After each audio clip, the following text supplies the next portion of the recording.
आज हम एक ऐसी कहानी सुनने वाले हैं जो सदियों पुरानी है। एक ऐसी दीवार की कहानी जो बोलती थी। और हाँ, एक ऐसे कंजूस सेठ की कहानी जिसका दिल कह सकते हैं सोने में ही बसता था। बिल्कुल। और पता है, यही कहानी हमसे एक बहुत बहुत बड़ा सवाल पूछती है।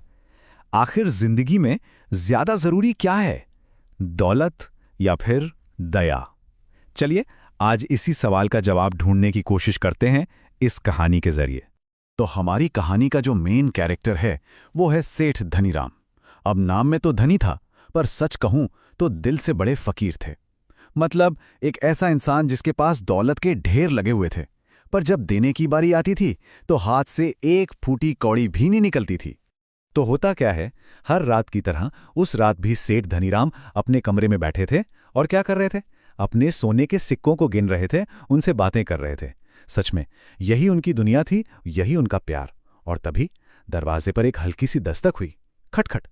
उनका नौकर था छोटू, जो किसी भूखी औरत के लिए खाने की भीख मांग रहा था। अब ये सुनते ही सेठ का चेहरा गुस्से से तमतमा गया। वो जोर से चीखे, उससे कहो यहां से जाए, कोई लंगर नहीं खोल रखा मैंने। और हाँ सुन छोटू, कल से चाय में चीनी बिल्कुल कम डालना। पैसे क्या पेड़ पर उगते हैं? अच्छा, अब तक तो सब नॉर्मल लग रहा है ना? पर अब कहानी में एक ऐसा जादुई मोड़ आता है जो सब कुछ बदल देता है। अगले ही दिन कुछ ऐसा हुआ जिसने सेठ की पूरी दुनिया ही पलट कर रख दी।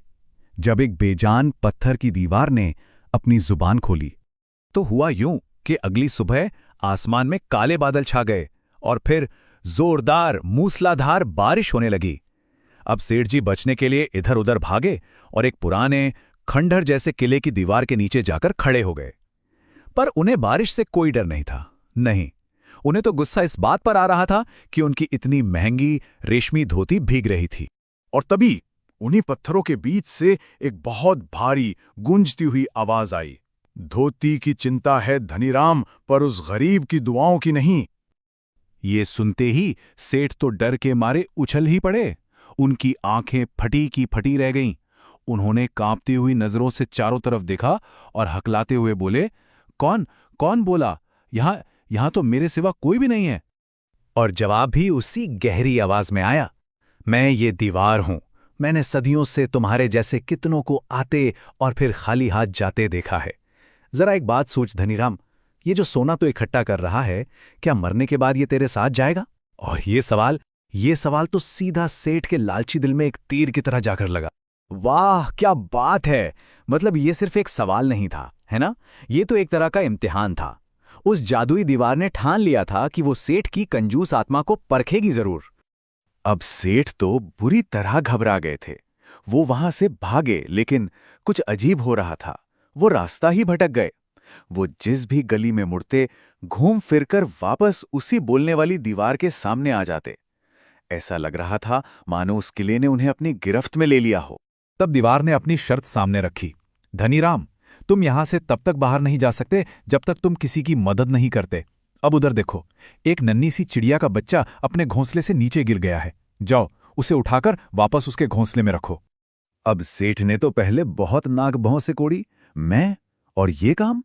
लेकिन जब भूख और प्यास से हाल बेहाल होने लगा, तो उन्होंने ना चाहते हुए भी उस छोटे से परिंदे को बड़े प्यार से उठाया और बहुत धीरे से उसे वापस उसके घोंसले में रख दिया। शायद यह उनकी जिंदगी का पहला ऐसा काम था जिसमें उनका कोई स्वार्थ नहीं था। और बस यही वो पल था। वो एक छोटा सा काम, पर उस काम ने सेठ के अंदर कुछ ऐसा जगा दिया जो उन्होंने अपनी पूरी जिंदगी में कभी महसूस नहीं किया था। एक ऐसा एहसास जो उनके सोने के सिक्कों की खनक में भी कहीं नहीं था। जैसे ही उन्होंने उस चिड़िया के बच्चे को बचाया, सेठ धनीराम को एक अजीब सा सुकून महसूस हुआ। एक बहुत गहरी ठंडी सी शांति जो उनकी सारी दौलत मिलकर भी उन्हें आज तक कभी नहीं दे पाई थी। और पता है क्या हुआ?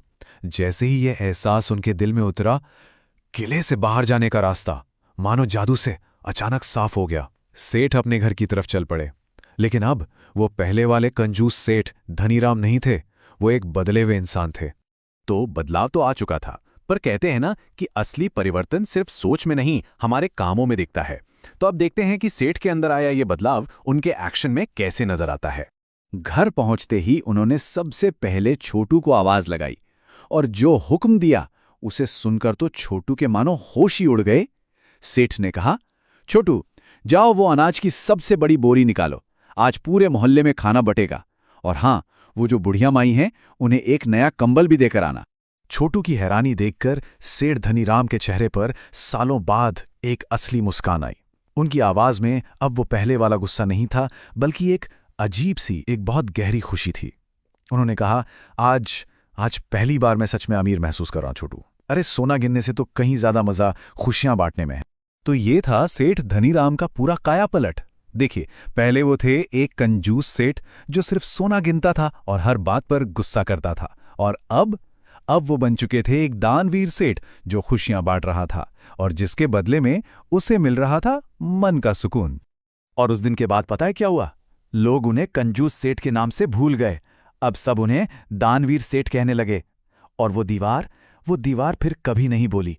लेकिन सेठ जब भी उसके पास से गुजरते, उन्हें आज भी वही सुकून, वही ठंडी शांति महसूस होती थी। तो देखा आपने, इस कहानी ने हमें उसी सवाल का जवाब दे दिया जिससे हमने अपनी बात शुरू की थी। पैसा, हाँ, पैसा जीने के लिए जरूरी है, इसमें कोई शक नहीं, पर इंसानियत के बिना वो सिर्फ कागज या धातु का एक टुकड़ा है और कुछ नहीं।